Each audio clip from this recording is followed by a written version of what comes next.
Let's focus on this story that's happening today as well by FlySAFair deciding to suspend one commercial flight aircraft to investigate what it calls a technical error.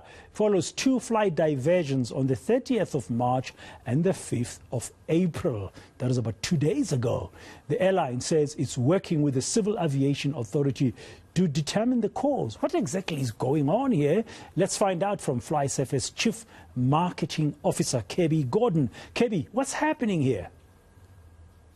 Hi, Dan. Thanks so much. Yes, I think, at this point in our aviation history in South Africa, there's a lot of focus, as there should be, on safety. And actually what we've got here is a fairly run-of-the-mill occurrence that is obviously getting a fair amount of attention, and for good reason. And I think it's important that we speak about these things and that we allay any concerns that consumers might have, especially ahead of an Easter weekend, which is obviously a period when a number of people are due to be traveling. So in this particular instance, we had a diversion from East London to Klerberge. It was a flight that was actually destined for Cape Town due to a little error, a little indication error that came on in the cockpit that had to do with a small component on one of the wings. The crew landed the aircraft as they should. It was a normal landing, and they checked out the component in question. Everything was in working order, and it was really what we call an indication error, which is when you have one of the very sensitive sensors on the aircraft that gives off a false reading to say that there is some sort of problem when there really isn't. The aircraft then departed. I think they were on the ground for about an hour in total. They refueled, they did the checks, and they went on to Cape Town. And the aircraft operated normally for a further 24 flights.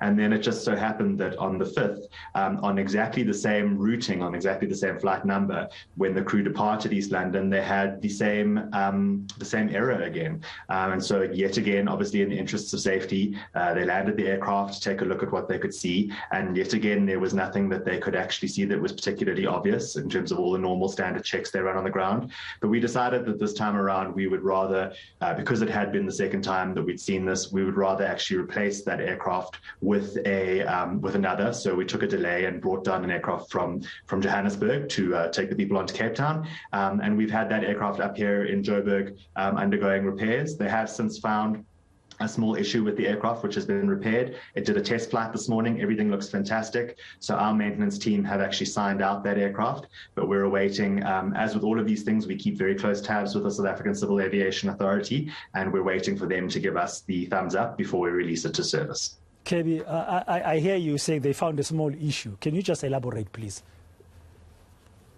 Yeah, sure, Dan. I mean, without getting too technical, what happens on aircraft is we have these little components which are called limit switches. So they are small devices that give you an indication of where a movable component might be situated, but they are incredibly sensitive. So what happens from time to time is that these limit switches will then be giving you a false reading, and it's really a matter of investigating what that looks like, calibrating them, replacing them if they're faulty, and ensuring that we've got everything working as it should be. Yeah, what is it, a Boeing? Yes, it's a Boeing 737-400 aircraft. Okay, and you've got other aircraft that are flying the other routes, but you said something interesting there. I don't want to sound conspiratorial or anything, but you said it was in the same route that 2 days ago, the similar problem that happened in March happened again with the same flight number. I mean, why would you mention all of that if you don't think there could be some coincidence there or something to be looked at? Are you going to fly this in that same route with the same flight number before you bring this aircraft back into circulation?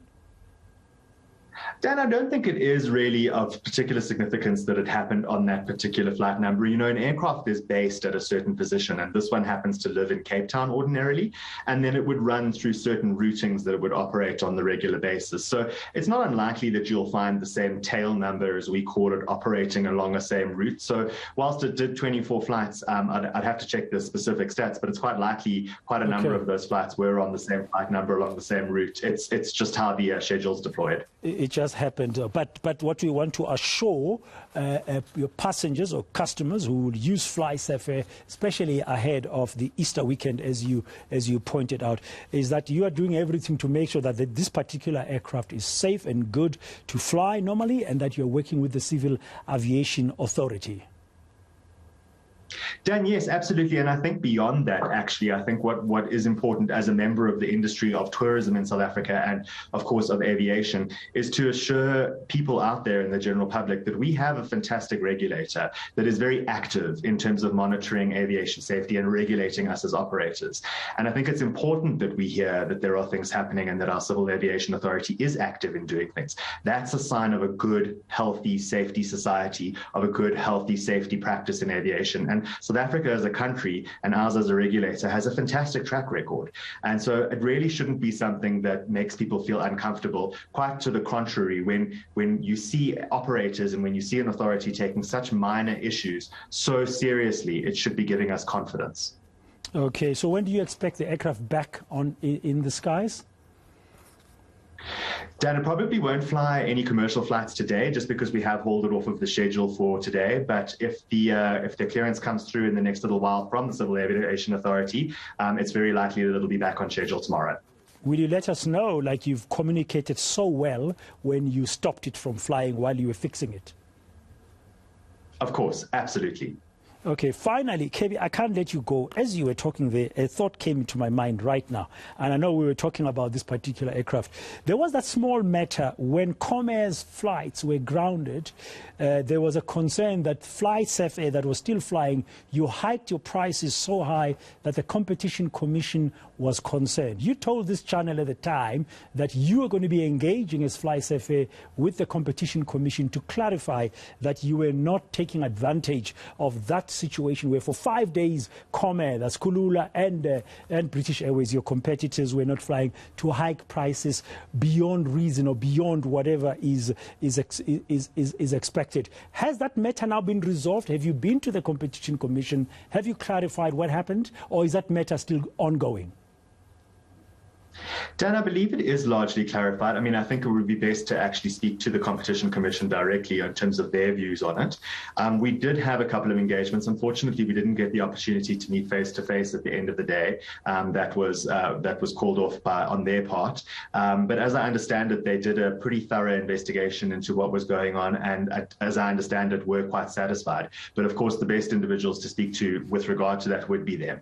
Thank you very much. Kirby Gordon, Chief Marketing Officer for FlySAFair. There you have it. That one plane that's been taken off the skies is set to come back as soon as it gets a clearance from Civil Aviation Authority, and they will inform the public.